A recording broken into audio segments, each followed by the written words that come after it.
Continuamos hoy, amigo oyente, nuestro viaje por el Evangelio según San Lucas. En nuestro estudio de este Evangelio, llegamos hoy al capítulo 16. Y como dijimos en nuestro programa anterior, en este capítulo tenemos la parábola del mayordomo infiel. Tenemos la reprensión que Cristo hizo contra la hipocresía de los fariseos codiciosos, y en último lugar encontramos la historia del rico glotón y Lázaro, el mendigo. Dijimos en nuestro programa anterior que hay aquí dos relatos que no se encuentran en ninguna otra parte de la Biblia. Viendo la parábola del mayordomo que se sirvió de su posición para adelantar sus propios fines egoístas, notamos que es una parábola que ilustra por contraste. Los hijos de este mundo son listos y deshonestos en cuanto al uso del dinero. Lo emplean para sus propios fines egoístas. En contraste, los hijos de la luz no ejercen el mismo juicio en el uso del dinero para la causa de Cristo en el mundo. El segundo relato, que algunos llaman la parábola del rico y Lázaro, en realidad no es una parábola, sino más bien un suceso real. Tenemos, por ejemplo, el nombre del pobre, y es improbable que nuestro Señor inventara un nombre y luego en el mismo relato introdujera a Abraham por nombre.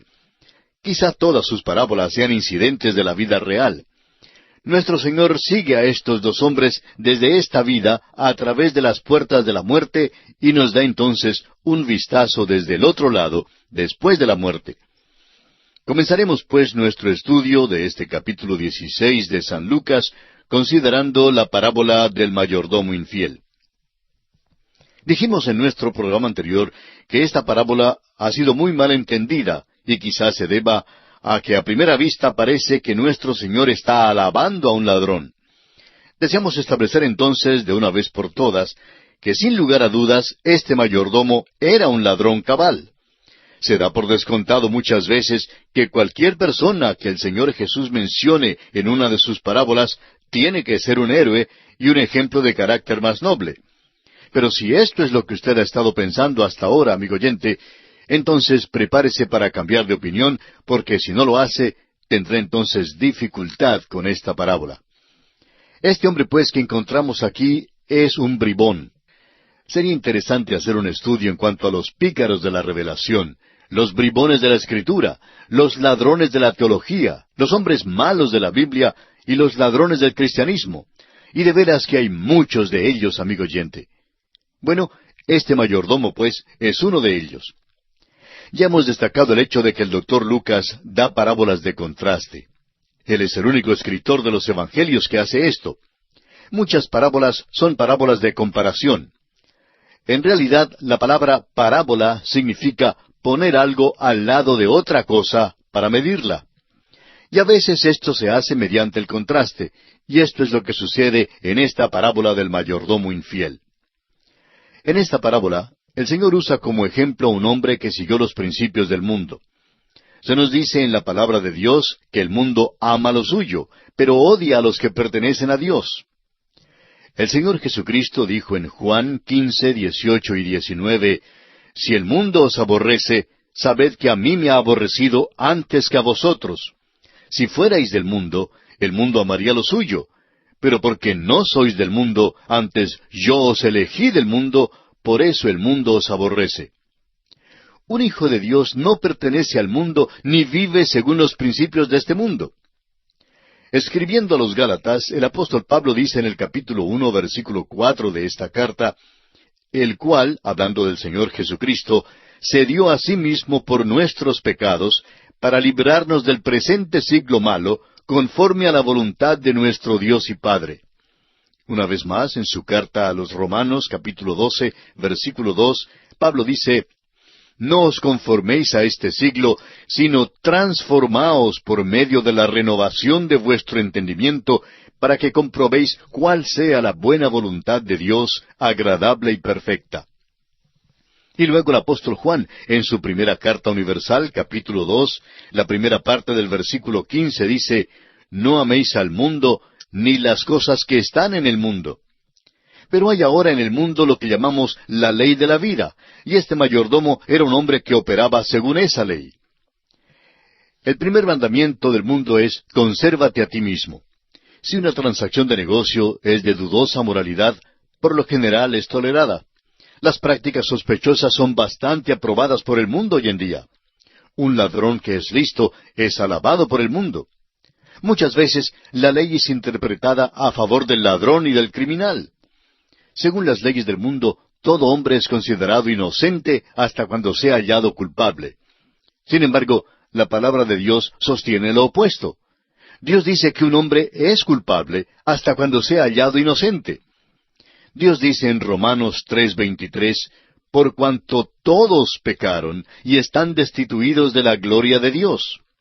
Un hombre nunca puede ser inocente ante Dios, pero es cierto, por otra parte, que le es posible llegar a ser justificado ante Él.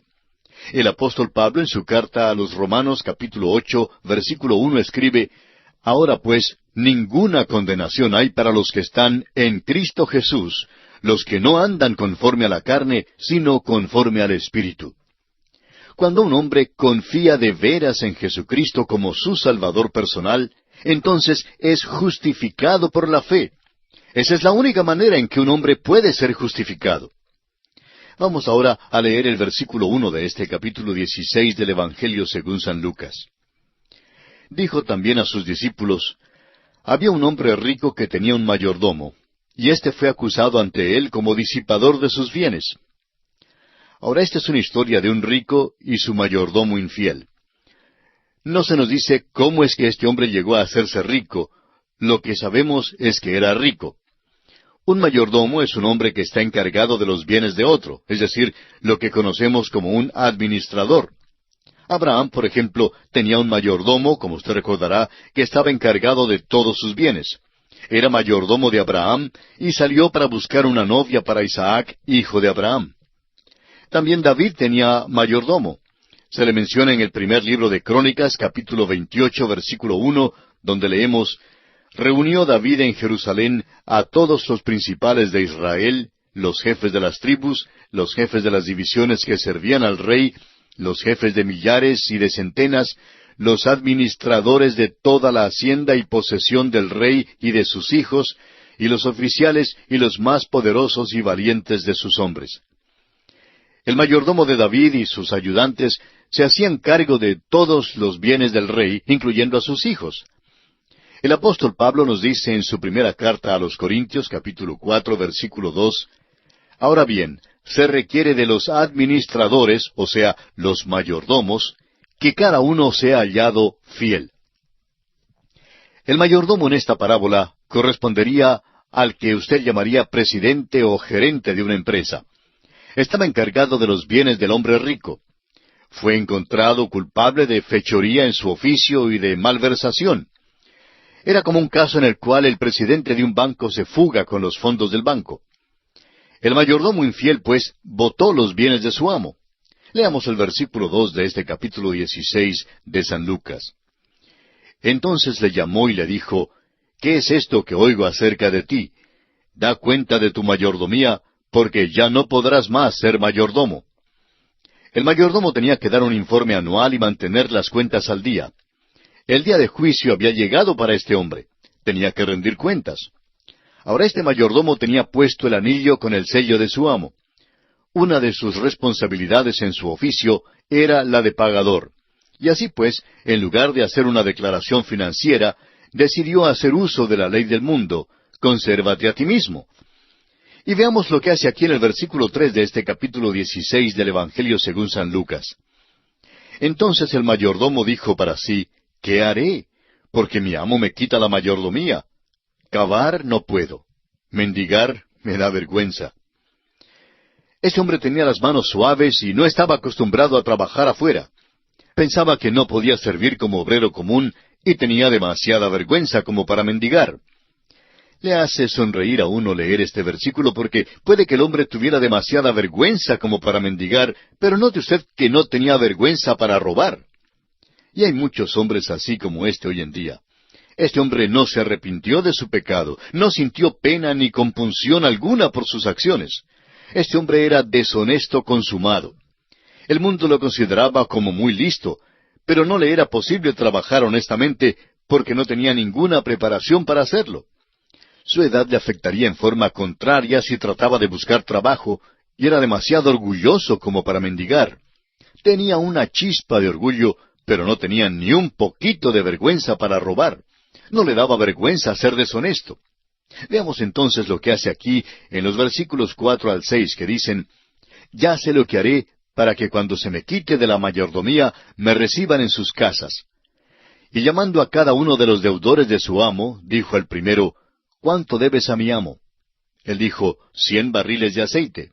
Y le dijo: «Toma tu cuenta, siéntate pronto, y escribe 50». El mayordomo preguntó: «¿Cuánto debes a mi amo?» Y este hombre deudor dijo que debía 100 barriles de aceite a su amo. «Bueno», dijo el mayordomo, «el aceite ahora tiene el valor de $1 el barril. Te diré lo que haré. Vamos a dejar que lo tengas en 50 centavos el barril». Y así el hombre tuvo que pagar solamente la mitad de lo que debía. Sigamos ahora con el versículo 7 de Lucas capítulo 16. Después dijo a otro: «¿Y tú cuánto debes?» Y él dijo: 100 medidas de trigo. Él le dijo: «Toma tu cuenta y escribe 80». No sabemos por qué no le dio a esta persona el mismo descuento que le dio al otro, pero este hombre tuvo que pagar 80 centavos de dólar. El mayordomo infiel principió como ladrón y terminó como ladrón. Es tan grande ladrón al final como lo fue al principio de su carrera, y nadie le acusa de nada.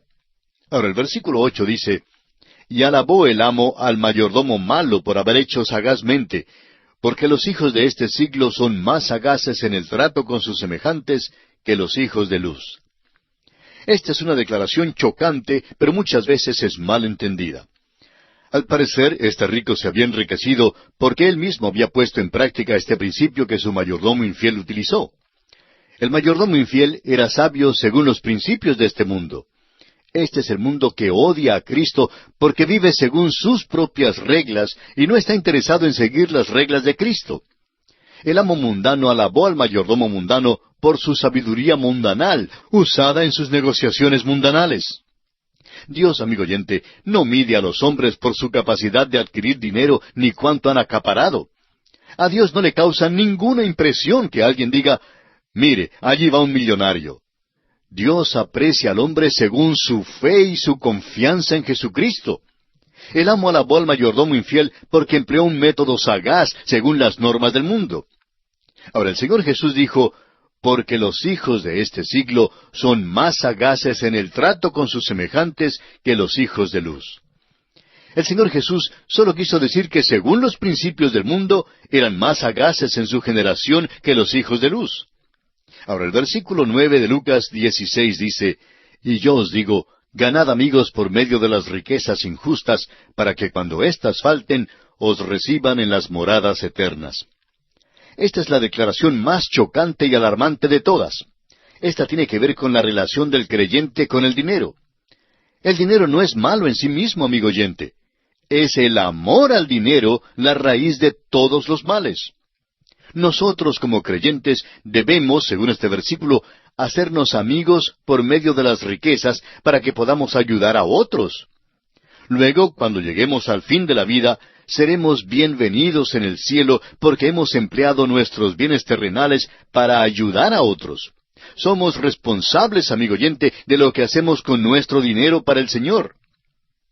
Continuemos ahora con los versículos 10 al 12 de este capítulo 16 de Lucas.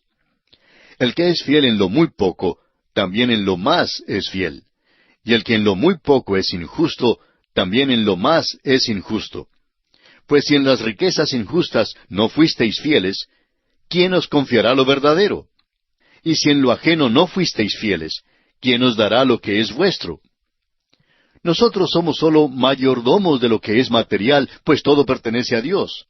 De modo que, en realidad, no poseemos nada como creyentes y somos responsables de la manera en que usamos los bienes de Dios. Él dice que los hombres de este mundo son más sagaces que los hijos de luz en cuanto a la mayordomía.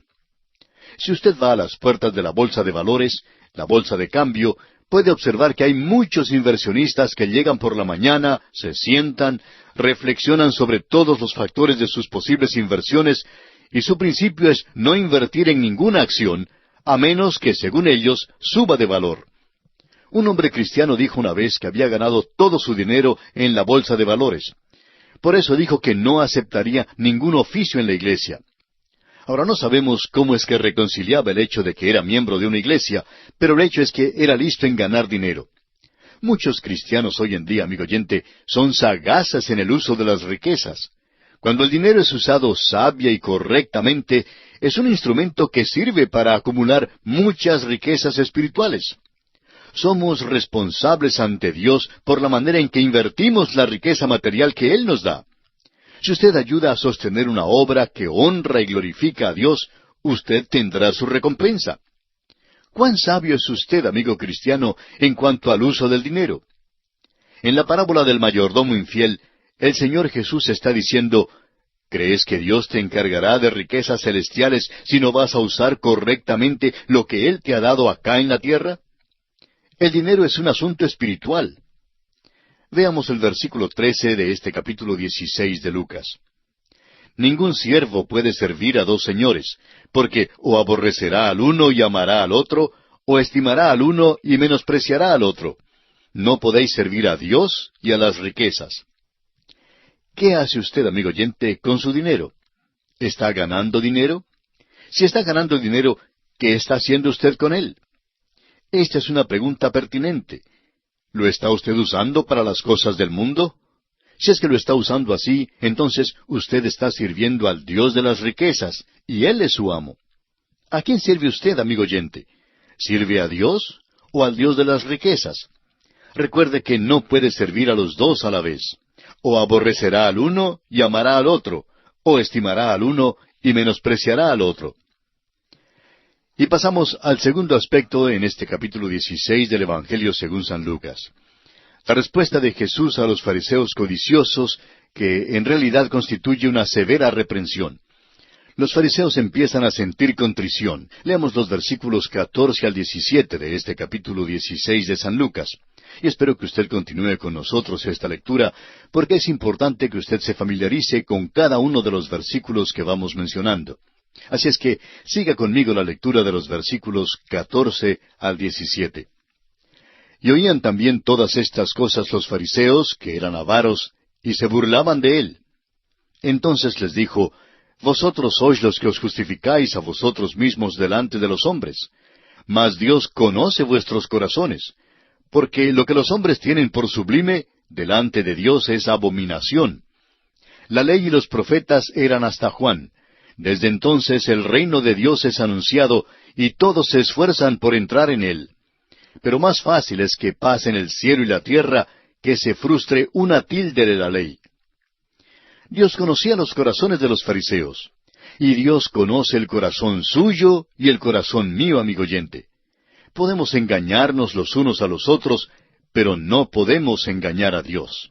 No podemos por nuestro propio esfuerzo vivir según las normas de Dios, porque lo que los hombres tienen por sublime, delante de Dios es abominación. Necesitamos entonces entrar en una relación más estrecha con Él, unirnos a Él, tener un encuentro personal con Él para que Él mismo nos capacite, de manera que podamos vivir entonces ya por su poder, de acuerdo a las normas que Él ha establecido. Y aquí, amigo oyente, nos detenemos por esta ocasión porque nuestro tiempo ya se ha agotado. Continuaremos, Dios mediante, la consideración de este capítulo 16 del Evangelio según San Lucas en nuestro próximo programa.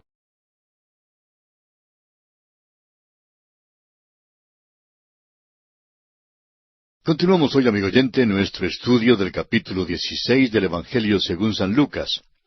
Y vamos a comenzar leyendo el versículo 18, donde Jesús habla sobre el divorcio. El versículo 18 de este capítulo 16 de San Lucas dice, Todo el que repudia a su mujer y se casa con otra, adultera, y el que se casa con la repudiada del marido, adultera. Ahora, si este fuera el único versículo de la Escritura sobre el divorcio, no existiría divorcio. Este versículo debe ser comparado con Mateo, capítulo 19, y con la primera carta del apóstol Pablo a los Corintios, capítulo 7. Toda la Escritura que aborda cierto tema específico debe ser considerada para averiguar cuál es la verdad. Nuestro Señor habló a estos fariseos sobre este tema porque estos hombres estaban bajo la ley y le hacían muy poco caso a la ley. Y llegamos ahora al relato que Jesús hace en cuanto al rico y Lázaro, un relato que aparece exclusivamente en el Evangelio según San Lucas. Creemos que Jesús sacó esta historia de la vida real, como también lo hizo con todas sus parábolas. Jesús usaba ilustraciones que eran conocidas a sus oyentes. Ellos conocían muy bien de lo que él estaba hablando. Para estar seguro que todos supieran que esta era una historia real, incluyó los nombres de los individuos que se involucran en el drama.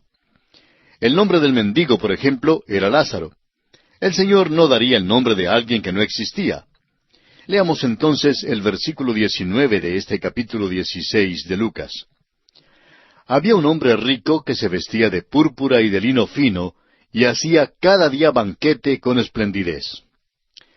Esta es la historia de un rico que vivió y murió sin Dios. La historia pasa a una esfera de la que nada sabemos. El Señor pasa de este mundo al próximo sin interrupción alguna.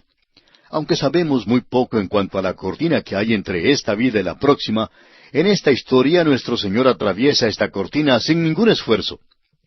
Cuando el hombre está a merced de su propia imaginación, trata de crear muchos inventos y desde sus sueños más alocados hace especulaciones ilimitadas.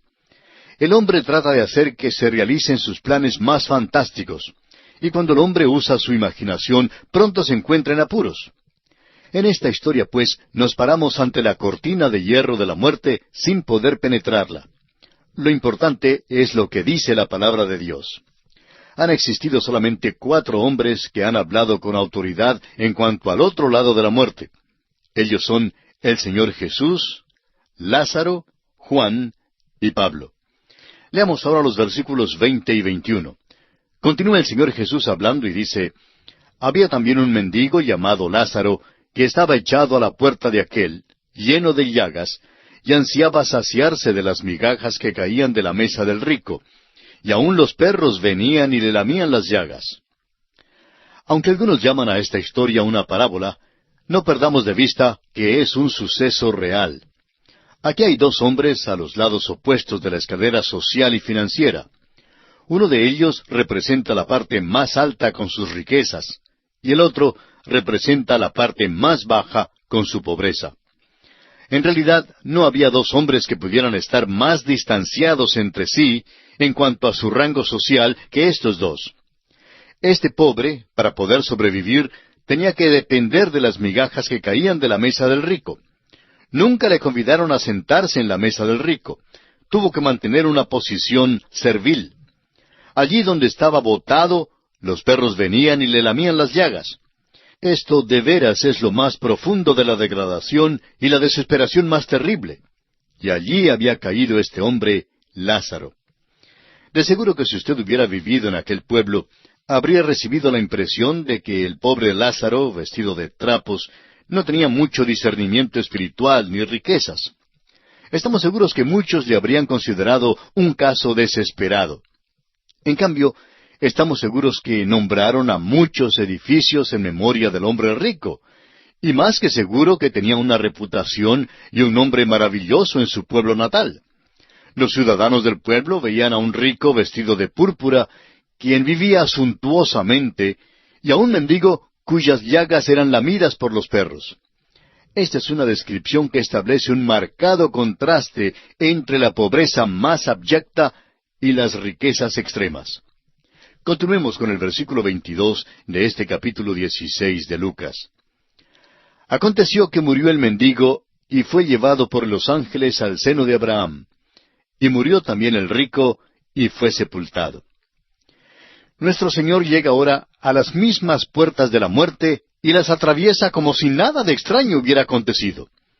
Cuando murió el mendigo, estamos seguros que no hubo ningún funeral. Simplemente llevaron su cuerpo afuera y lo echaron en el Gehenna, es decir, el lugar donde se echaban los cuerpos de los pobres en aquel entonces. El momento en que el mendigo pasó por la entrada de la muerte, los ángeles le tomaron y lo llevaron al seno de Abraham. Ahora el rico también murió y fue sepultado. Le dieron un gran funeral y el predicador pretendió colocarlo en la parte más alta del cielo. La única dificultad es que el predicador se equivocó en su dirección y así el rico fue en la otra dirección. Ahora el versículo 23 dice, y en el Hades alzó sus ojos, estando en tormentos, y vio de lejos a Abraham y a Lázaro en su seno. La palabra Hades debe ser traducida como el mundo no visible. En realidad el infierno o lago de fuego es un lugar cuyo negocio todavía no está en operación. El libro de Apocalipsis nos dice que los primeros ocupantes del lago de fuego serán el anticristo y el falso profeta. Cuando murieron Lázaro y el rico, fueron al mundo no visible, al lugar de los muertos. Ahora notemos que la muerte significa separación. Nunca significa aniquilación o cese total de la existencia, como pretenden enseñar algunos. Adán murió en el día que comió del fruto que le fue prohibido comer. Pero no murió físicamente sino hasta después de unos 900 años. Pero el día en que comió del fruto quedó separado de Dios. Es decir, que su relación con Dios quedó cortada. Jesús habló de esto cuando dijo en Juan 11, 25 y 26, Yo soy la resurrección y la vida. El que cree en mí, aunque esté muerto, vivirá. Y todo aquel que vive y cree en mí, no morirá eternamente. El hombre está separado de Dios por el pecado. Los hombres están muertos mientras viven. El apóstol Pablo les dijo a los Efesios en el capítulo 2 de su carta, el versículo 1, Y Él os dio vida a vosotros cuando estabais muertos en vuestros delitos y pecados. Ahora, si usted desea ver una buena cantidad de zombies y muertos, pase la vista en uno de estos centros nocturnos. Allí es donde los encontrará. Tratan de tocar los tambores, de beber todo lo que puedan y tomar drogas, porque están muertos y quieren vivir. Hay entonces la segunda muerte, que es la muerte espiritual, y significa la separación eterna de Dios. Al morir físicamente, el cuerpo queda inerte y sin vida, debido a que el espíritu de la persona ha salido. El cuerpo es puesto en la sepultura y los elementos vuelven al polvo, como dice Génesis 3:19. Con el sudor de tu rostro comerás el pan hasta que vuelvas a la tierra, porque de ella fuiste tomado, pues polvo eres y al polvo volverás. Nadie puede evitar la muerte. Aquí en este relato que el Señor Jesucristo está haciendo, cuando el rico murió, su espíritu fue al lugar de tormento. El lugar de los muertos en aquel entonces tenía 2 compartimientos. El rico fue a aquel lado del Hades, a donde van los perdidos. Ahora, Seol y Hades son los nombres del Antiguo y del Nuevo Testamento que se dan para el mismo lugar. En Hechos capítulo 2, versículo 27 leemos, Porque no dejarás mi alma en el Hades, ni permitirás que tu santo vea corrupción. Y el apóstol Pablo, escribiendo su primera carta a los Corintios, dice en el capítulo 15, versículo 55, ¿Dónde está, oh muerte, tu aguijón? ¿Dónde, oh sepulcro, tu victoria? Este versículo también habla del Hades. En el Antiguo Testamento, este mismo lugar se llama Seol.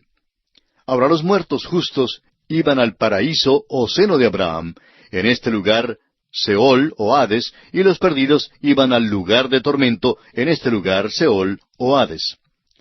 Hay otras cosas que son reveladas en esta historia, las cuales no conoceríamos si no fuera porque nuestro Señor las reveló. Continuemos ahora con los versículos 24 hasta el 26 de Lucas capítulo 16. Entonces él, es decir, el rico, dando voces dijo, Padre Abraham, ten misericordia de mí, y envía a Lázaro para que moje la punta de su dedo en agua y refresque mi lengua, porque estoy atormentado en esta llama. Pero Abraham le dijo, Hijo, acuérdate que recibiste tus bienes en tu vida, y Lázaro también males. Pero ahora éste es consolado aquí, y tú atormentado. Además de todo esto, una gran cima está puesta entre nosotros y vosotros. Los cuerpos de los creyentes hoy en día, desde la resurrección de Jesucristo, van al sepulcro y vuelven al polvo. Pero sus espíritus ya no tienen que ir al Hades, sino que van directamente a la presencia de Jesucristo. El apóstol Pablo dice en su segunda carta a los Corintios, capítulo 5, versículo 8, Pero confiamos, y más quisiéramos estar ausentes del cuerpo y presentes al Señor. En cambio, los que mueren sin Cristo, los perdidos, hoy en día todavía van al lugar de los tormentos, en este lugar Seol o Hades. El apóstol Pablo, una vez más, en Efesios capítulo 4, versículos 8 al 10, nos da la descripción siguiente. Por lo cual, dice, subiendo a lo alto, llevó cautiva la cautividad, y dio dones a los hombres. Y eso de que subió, ¿qué es? Sino que también había descendido primero a las partes más bajas de la tierra. El que descendió es el mismo que también subió por encima de todos los cielos para llenarlo todo. Cuando nuestro Señor descendió al Hades, después de su crucifixión en la cruz, entró en el compartimiento del paraíso, lo desocupó y llevó a todos los que había allí hasta la presencia de Dios. No hay nadie que ocupe el compartimiento del paraíso hoy en día en el Hades. La única parte del Hades que todavía está ocupada es el lugar de tormento, donde van los incrédulos cuando mueren. Ahora el día viene cuando el Hades y todos sus ocupantes serán echados al lago de fuego, y los hombres ya no saldrán de allí por toda la eternidad. El cuerpo es meramente la casa física en que vivimos. En la muerte salimos de nuestros viejos hogares. Es interesante observar lo que las diferentes culturas en el mundo hacen con los cuerpos de sus muertos. Los griegos, por ejemplo, los incineraban. Los egipcios los embalsamaban. Algunas culturas dejaban que las aves comieran los huesos, y otros cavaban un hueco para dejar caer allí los restos. Los indostanos, por ejemplo, los queman y echan sus cenizas en el río Ganges. Se puede hacer lo que se quiera con la vieja casa después que es abandonada, pero lo importante es lo que le pasa al espíritu después que haya dejado el cuerpo. ¿A dónde irá? Aún la palabra cementerio aquí es interesante. Es el lugar donde usted pone el cuerpo de sus seres queridos. Es una habitación como una posada o un motel. Allí el cuerpo volverá al polvo de donde fue hecho, pero ¿qué pasa con el espíritu que vivió en ese cuerpo? El cielo no es solamente un estado, sino que también es un lugar, amigo oyente. En el momento en que uno muere, o va para estar con Dios, o va al lugar de tormento, donde por fin será juzgado y luego echado al lago de fuego. Lo más importante aquí es que Dios no creó el infierno o el lago de fuego para ningún hombre. La Biblia dice claramente, en Mateo 25:41, que el fuego eterno fue preparado para el diablo y sus ángeles. Usted, amigo oyente, usted mismo elige su destino final. Hay una gran cima que separa ambos destinos, pues la última parte de este versículo 26 del capítulo 16 de Lucas aclara sin lugar a dudas, de manera que los que quisieren pasar de aquí a vosotros no pueden, ni de allá pasar acá. Usted, amigo oyente, tiene que hacer su decisión en esta vida en cuanto a dónde va a ir después de la muerte. No habrá ninguna otra oportunidad después de la muerte. Todo lo que encontrará allá es una gran cima que es insalvable. Continuemos ahora leyendo los versículos 27 hasta el 31 de este capítulo 16 del Evangelio según San Lucas. Entonces le dijo, es decir, el rico, «Te ruego, pues, padre, que le envíes a la casa de mi padre, porque tengo 5 hermanos, para que les testifique, a fin de que no vengan ellos también a este lugar de tormento». Y Abraham le dijo, «A Moisés y a los profetas tienen, óiganlos». Él entonces dijo, «No, padre Abraham, pero si alguno fuere a ellos de entre los muertos, se arrepentirán». Mas Abraham le dijo, «Si no oyen a Moisés y a los profetas, tampoco se persuadirán, aunque alguno se levantare de los muertos». Hay muchos hombres que creen que muchos se arrepentirían si alguien volviera de entre los muertos para decirles cómo son las cosas al otro lado de la tumba. Bueno, es un hecho que alguien ha venido de entre los muertos. Su nombre es Jesucristo. Sin embargo, no le creyeron a Él, así como tampoco le creyeron a Moisés y a los profetas. Amigo oyente, le exhortamos a que no demore en hacer su decisión.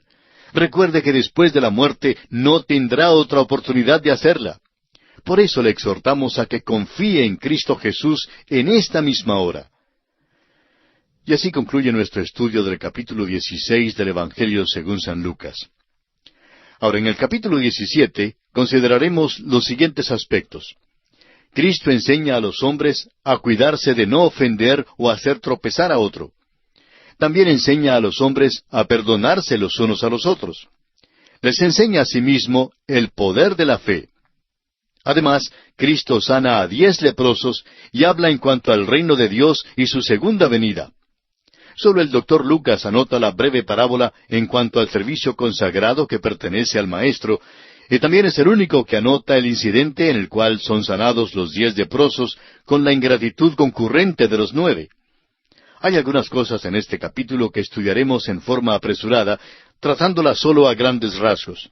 Leamos pues los primeros 2 versículos de este capítulo 17 del Evangelio según San Lucas. Dijo Jesús a sus discípulos: Imposible es que no vengan tropiezos, mas ay de aquel por quien vienen. Mejor le fuera que se le atase al cuello una piedra de molino y se le arrojase al mar, que hacer tropezar a uno de estos pequeñitos. Lo que el Señor dice aquí es muy severo. Y permítame ser franco y sincero con usted, amigo oyente. Creo que hoy en día yo preferiría ser cualquier otra persona que aquel que vende las drogas a nuestros jóvenes.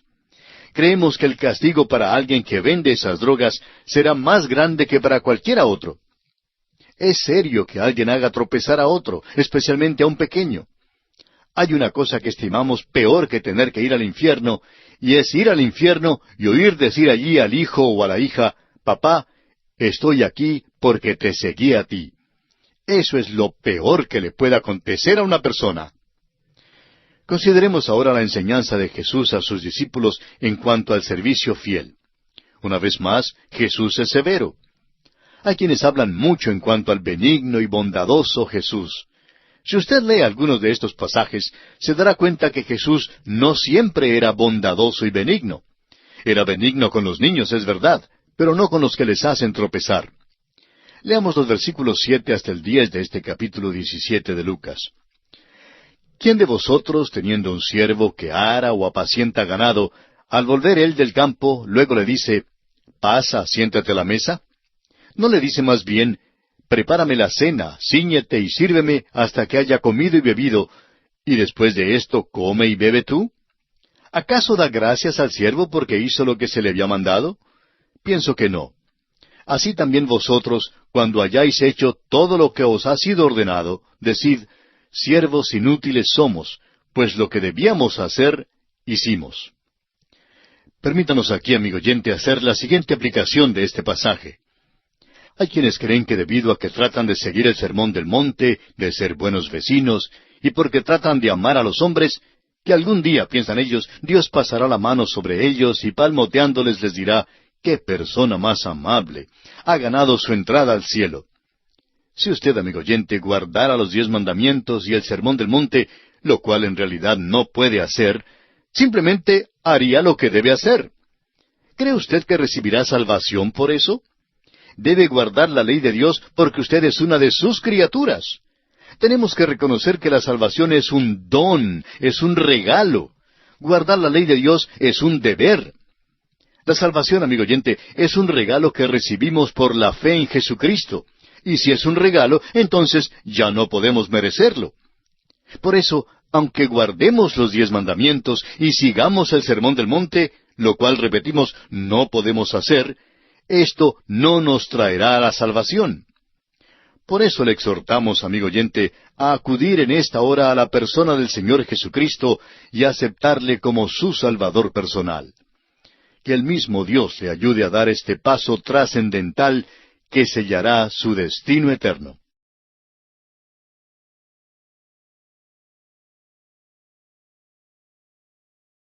Continuamos hoy, amigo oyente, nuestro estudio del capítulo 17 del Evangelio según San Lucas. Y comenzaremos leyendo los versículos 11 hasta el 19, donde encontramos la sanidad que Jesús da a 10 leprosos. Los versículos 11 al 19 del capítulo 17 dicen: Yendo Jesús a Jerusalén, pasaba entre Samaria y Galilea. Y al entrar en una aldea le salieron al encuentro 10 hombres leprosos, los cuales se pararon de lejos y alzaron la voz diciendo: Jesús, Maestro, ten misericordia de nosotros. Cuando él los vio, les dijo: Id, mostraos a los sacerdotes. Y aconteció que mientras iban, fueron limpiados. Entonces uno de ellos, viendo que había sido sanado, volvió glorificando a Dios a gran voz, y se postró rostro en tierra a sus pies, dándole gracias. Y éste era samaritano. Respondiendo Jesús dijo, ¿no son 10 los que fueron limpiados? ¿Y los 9 dónde están? ¿No hubo quien volviese y diese gloria a Dios, sino este extranjero? Y le dijo, levántate, vete, tu fe te ha salvado. Jesús sanó a 10 leprosos, pero solo uno de los 10, que era samaritano, regresó para darle las gracias a Jesús por lo que había hecho. Entonces Jesús hizo una segunda cosa por él, perdonó sus pecados. Ahora note usted que los otros 9 leprosos fueron sanados también, pero no fueron salvados. Es interesante que solo este samaritano regresó. La gratitud, amigo oyente, debe ser una parte íntegra del corazón del cristiano. ¿Por qué asiste usted a la iglesia los domingos? ¿Va allí para adorar a Dios y darle las gracias por todo lo que ha hecho por usted? Parte de su adoración es el darle gracias. La gratitud es realmente la única cosa que nosotros podemos ofrecerle a Dios. Y llegamos ahora a los versículos 20 y 21, donde Jesús habla en cuanto a la naturaleza espiritual del reino de Dios. Leamos estos versículos 20 y 21 de este capítulo 17 de San Lucas. Preguntado por los fariseos, ¿cuándo había de venir el reino de Dios?, les respondió y dijo, el reino de Dios no vendrá con advertencia, ni dirán, helo aquí o helo allí, porque he aquí el reino de Dios está entre vosotros. Jesús habla del hecho de que el reino de Dios no vendrá con advertencia. Estaba hablando a los fariseos y haciéndoles entender que cuando viniera el reino, no sería un golpe de estado religioso ni político que aconteciese como resultado visible de algún movimiento. Tampoco les está diciendo a los fariseos que el reino de Dios estaba dentro de ellos. El reino de Dios estaba en medio de ellos en la persona misma del Señor Jesucristo. Estaba allí mismo delante de ellos y no conocían quién era, ni cuáles eran sus propósitos, ni su meta. Ahora, en los versículos 22 hasta el 28, y realmente la última parte de este capítulo, el Señor habla en cuanto a su segunda venida, y no vamos a entrar en explicaciones detalladas en cuanto a esto, ya que lo hemos analizado antes y volveremos a verlo nuevamente más tarde. Así que solamente vamos a leer estos versículos 22 hasta el 28. Y dijo a sus discípulos, tiempo vendrá cuando desearéis ver uno de los días del Hijo del Hombre, y no lo veréis. Y os dirán, helo aquí o helo allí. No vayáis ni los sigáis. Porque como el relámpago que al fulgurar resplandece desde un extremo del cielo hasta el otro, así también será el Hijo del Hombre en su día. Pero primero es necesario que padezca mucho y sea desechado por esta generación. Como fue en los días de Noé, así también será en los días del Hijo del Hombre. Comían, bebían, se casaban y se daban en casamiento, hasta el día en que entró Noé en el arca, y vino el diluvio y los destruyó a todos. Asimismo, como sucedió en los días de Lot, comían, bebían, compraban, vendían, plantaban, edificaban. Ahora note usted los versículos 29 y 30 de este mismo capítulo 17 de Lucas. Mas el día en que Lot salió de Sodoma, llovió del cielo fuego y azufre, y los destruyó a todos. Así será el día en que el Hijo del Hombre se manifieste. El Señor menciona de nuevo su segunda venida. Este es el tiempo cuando vendrá a la tierra por segunda vez para establecer su reino. Les dice que ninguna amonestación les será dada o ninguna advertencia en cuanto al tiempo en que esto ocurrirá.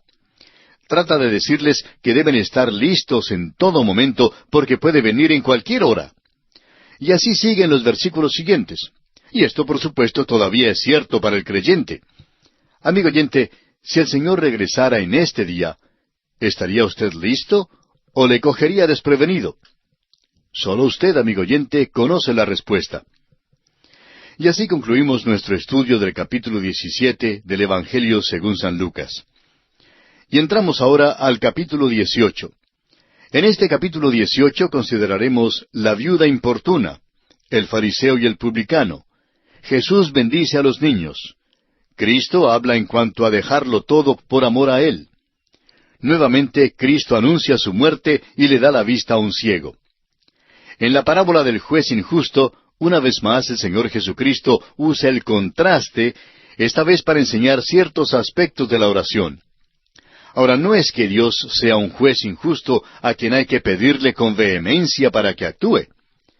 También encontramos aquí la parábola del fariseo y el publicano, quienes subieron al templo para orar, y demuestra la actitud típica de muchas personas cuando oran.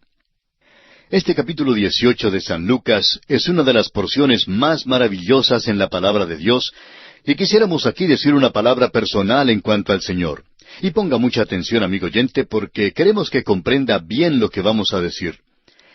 Creemos que Jesucristo, sin duda alguna, era Dios manifestado en carne. Creemos también que no era menos Dios debido a que era hombre. Pero por otra parte, no creemos que era menos hombre porque era Dios. Era un verdadero hombre y un perfecto hombre. Si usted hubiera vivido durante aquel entonces, se habría gozado de su compañía. Creemos que debe haber sido un gran privilegio estar en su compañía y escuchar su risa. No nos gustan en realidad los cuadros que pintan de él. Nunca le muestran sonriéndose, y creemos que Jesús se sonrió muchas veces. Estamos llegando ahora a un incidente que provocará que muchos se sonrían, tal como creemos que muchos se sonrieron cuando Jesús mismo les habló en esta ocasión sobre la oración. Leamos pues el primer versículo de este capítulo 18 de San Lucas. También les refirió Jesús una parábola sobre la necesidad de orar siempre y no desmayar. Jesús ahora da otro punto de vista en cuanto a la oración. Antes había dicho que no tenemos que asaltar las puertas del cielo, ni echarlas abajo o derribarlas para llamarle la atención a Dios para que nos escuche. Ahora dice que no debemos estar desalentados en nuestras oraciones. Debemos continuar orando. Debemos orar siempre y no desmayar. El versículo 2 de este capítulo 18 de Lucas dice, «Había en una ciudad un juez que ni temía a Dios ni respetaba a hombre». Esta es la descripción de un político típico. Hoy en día tenemos muchos jueces como este, que ni temen a Dios ni respetan al hombre. Cuando el Señor dijo esto, creemos que todo el mundo se sonrió. Todos conocían al juez en cuestión. Ahora el versículo 3. «Había también en aquella ciudad una viuda, la cual venía a él diciendo, «Hazme justicia de mi adversario». Esta pobre viuda tenía un caso que había presentado ante este juez.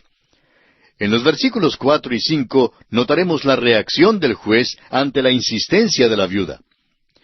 Y él no quiso por algún tiempo, pero después de esto dijo dentro de sí, «Aunque ni temo a Dios, ni tengo respeto a hombre, sin embargo, porque esta viuda me es molesta, le haré justicia, no sea que viniendo de continuo me agote la paciencia». El juez por fin, después de la perseverancia de esta viuda, decide asegurarse que se le haga justicia en los tribunales. En los versículos 6 al 8 de este capítulo 18 de Lucas, escuchemos las palabras del Señor Jesús. «Y dijo el Señor, oíd lo que dijo el juez injusto. ¿Y acaso Dios no hará justicia a sus escogidos que claman a Él día y noche? ¿Se tardará en responderles? Os digo que pronto les hará justicia, pero cuando venga el Hijo del Hombre, ¿hallará fe en la tierra?» El Señor saca entonces una lección de este relato sobre la viuda y el juez injusto. En el capítulo 17 de este mismo Evangelio de Lucas, el Señor había estado hablando en cuanto a los días de Noé y de los días de Lot en Sodoma y Gomorra. Nuevamente hoy en día estamos viviendo en un tiempo muy similar a esos días. Hay tumultos, dificultades, muchas crisis, crítica, dudas y desastre por todas partes. Ha habido guerras, ha habido marchas y protestas y toda suerte de dificultades y crisis. Hay solo dos alternativas para usted hoy en día, amigo oyente. O bien usted desmaya, o bien usted ora.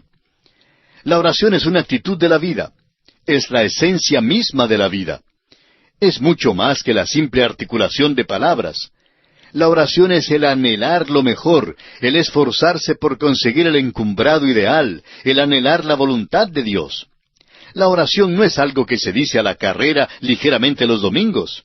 Es el expresar seriamente, sea hecha tu voluntad. Amigo oyente, ¿en realidad usted quiere que se haga la voluntad de Dios? Esta parábola que enseña por medio de un contraste revela que la importunidad es recompensada. Ahora Dios no es un juez injusto, pero esta parábola trata el caso de un juez injusto. Es un político típico y esta pobre viuda llegó donde él porque se encontraba en apuros.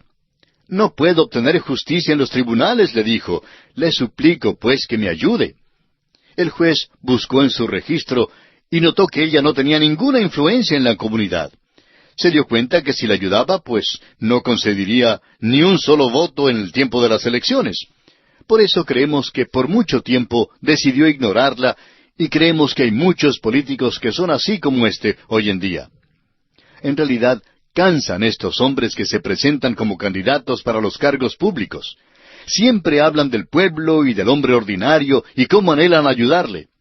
Bueno, yo soy uno de aquellos hombres ordinarios, y todo lo que logran hacer cuando son elegidos a sus cargos es subirme los impuestos. Siempre hablan de mis intereses como hombre del pueblo, pero después que reciben mi voto, se olvidan de mí. Y precisamente esta era la situación en que se encontraba esta pobre viuda.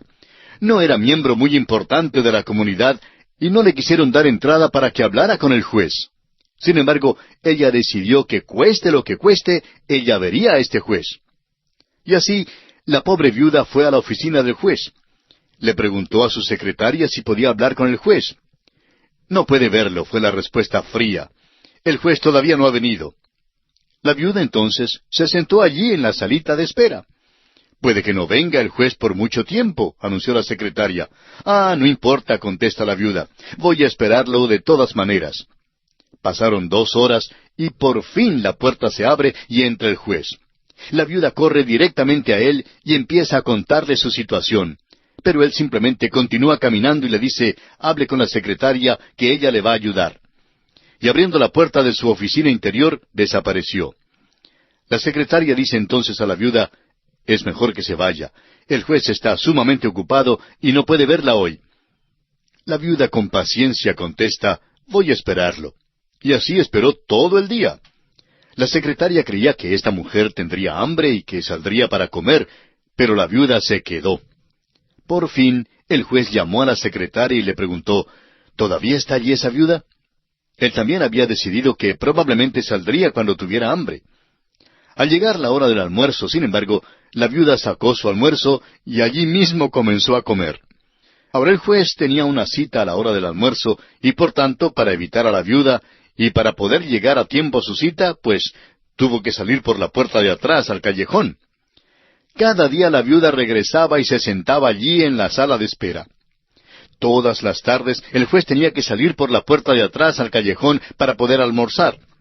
Por fin, todo el pueblo sabía que el juez estaba saliendo por la puerta de atrás y viéndolo salir por el callejón al mediodía, y eso no se veía muy bien.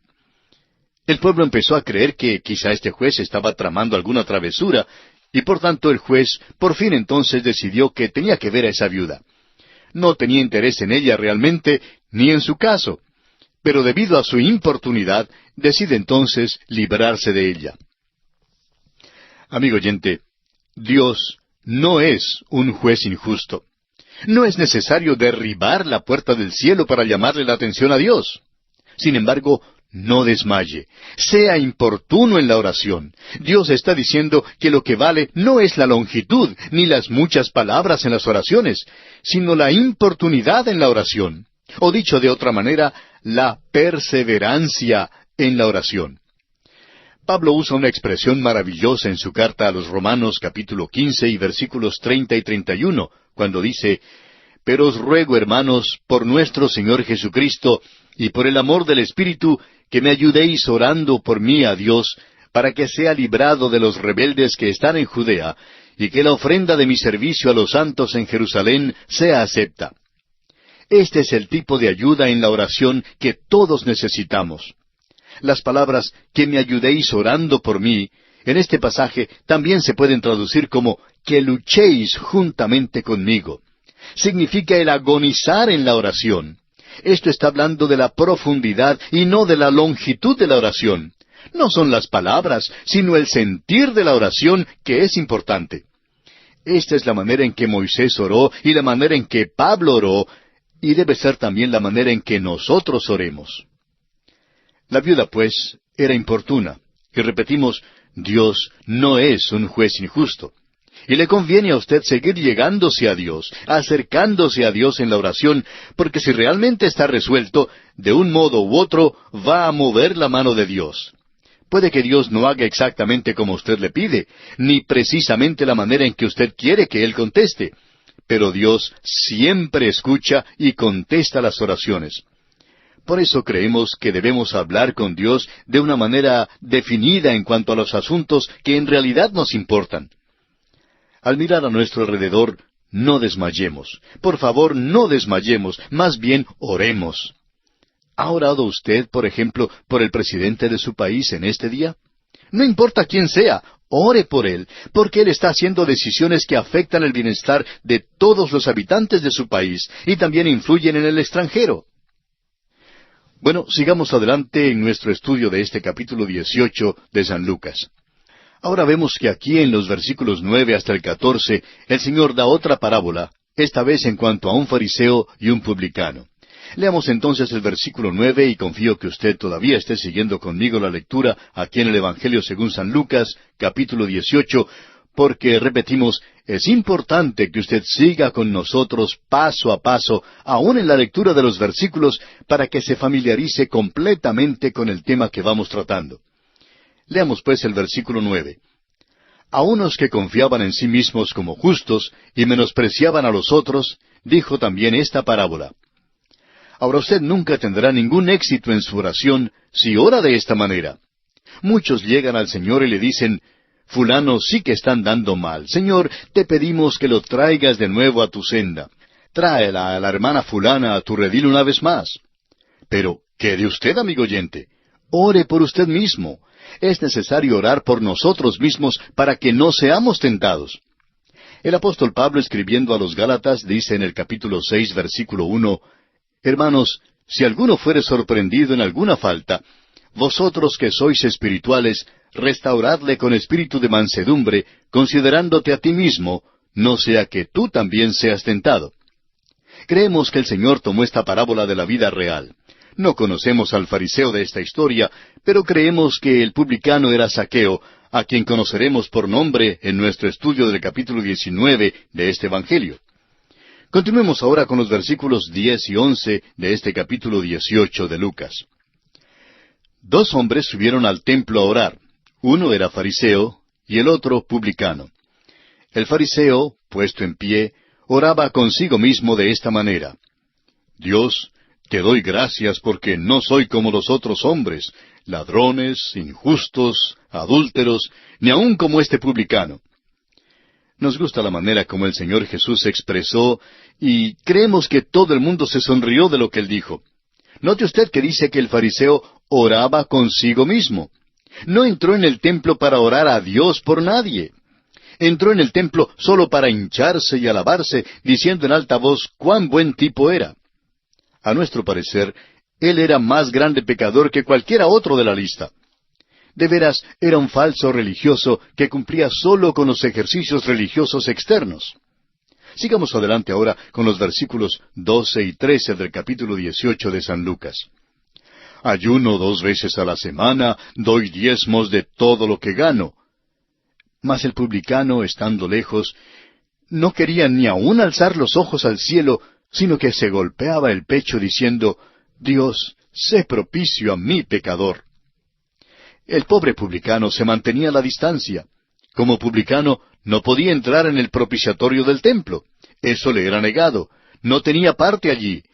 Era excluido de todo eso. Él decía, oh Dios mío, sé propicio a mí pecador. Como ya lo hemos dicho, creemos que este publicano era Zaqueo, y el Señor le hizo un propiciatorio al cual él pudo ir. Jesucristo señala que hay una gran diferencia entre el fariseo y el publicano. Leamos ahora el versículo 14.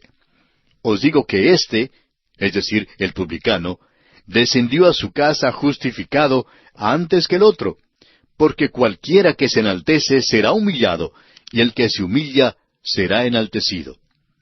Suponemos que el tropiezo más grande que uno tiene es uno mismo.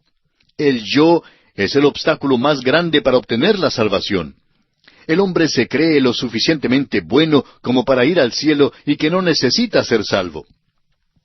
Un obstáculo en los servicios cristianos es también el esfuerzo que hacen muchas personas para usar dones que realmente no tienen. El yo, amigo oyente, estorba y entonces la obra de Dios se obstruye. Pablo pudo decir en su carta a los Romanos capítulo 7, versículo 18, «Y yo sé que en mí, esto es, en mi carne, no mora el bien, porque el querer el bien está en mí, pero no el hacerlo». ¿Estorbó el diablo? No. Fue Pablo mismo quien se constituyó en un estorbo. Bien, amigo oyente, nuestro tiempo se ha agotado, así es que tenemos que detenernos. Continuaremos con este capítulo 18 de Lucas en nuestro próximo programa.